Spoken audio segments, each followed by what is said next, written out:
北京大妞杨紫的爆款剧《沉香如屑》已经更新过半了，还剩下不到1/3的剧情，而 VIP 早已更新完了所有剧集。自打上线以来，承包了很多网友的追剧欢乐。杨紫凭借精湛的演技，颠覆了无数路人对她之前的认识，频繁登上热搜，人气图榜各大社交平台。但事实证明，观众想太多了。别看英渊失去了双眼，但心里跟明镜一样，而且心里装的满满的全都是盐蛋，压根儿就容不下第二个人。其次，英渊双目失明之后，陪在他身边的一直都是盐蛋，二人不仅同框做秋千，贡献了多个高光时刻，而且还在盐蛋照顾他的时候强吻了人家。事后还一本正经的发问盐蛋的嘴唇为什么破了，搞得盐蛋极其被动，不是摸盐蛋的脸，就是摸盐蛋的嘴角。在这段情节里，二人疯狂撒糖，甜度早已超标。尽管盐蛋为自己的声音做了处理，但英渊早就知道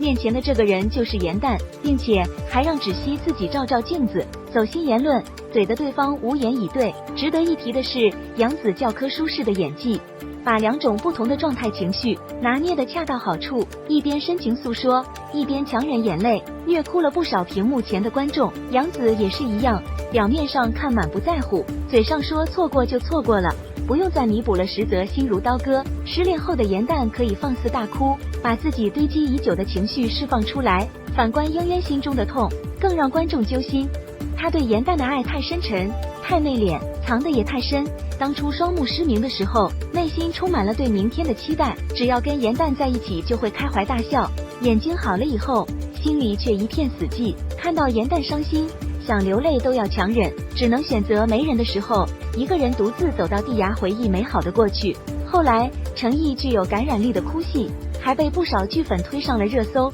得到了全网的一致好评。